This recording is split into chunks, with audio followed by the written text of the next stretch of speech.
Welcome to DAXIN CNC. In CNC machining, it's not just about making the part. It starts with the understanding of the joint. Come with me. Before machining starts, we go through the joint first. We check the part structure and any key dimension and some areas that need to extract attention. We have 3 factories and 4 workshops. This is our Swiss-Thai machining workshop. For this drawing, this is the most suitable place for production. Parts like this are really good fit for Swiss-Thai machining, especially cylinder shaft, small precision part, and a component with the complex features.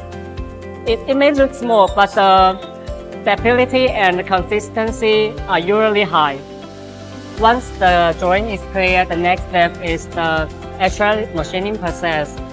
Different parts require different process arrangement, but our job is not just to finish the operation, but to keep the whole machining process stable. In many cases, what customers really care about is not just the symbol looks good. It's whether the same result we can keep once production moves into bond.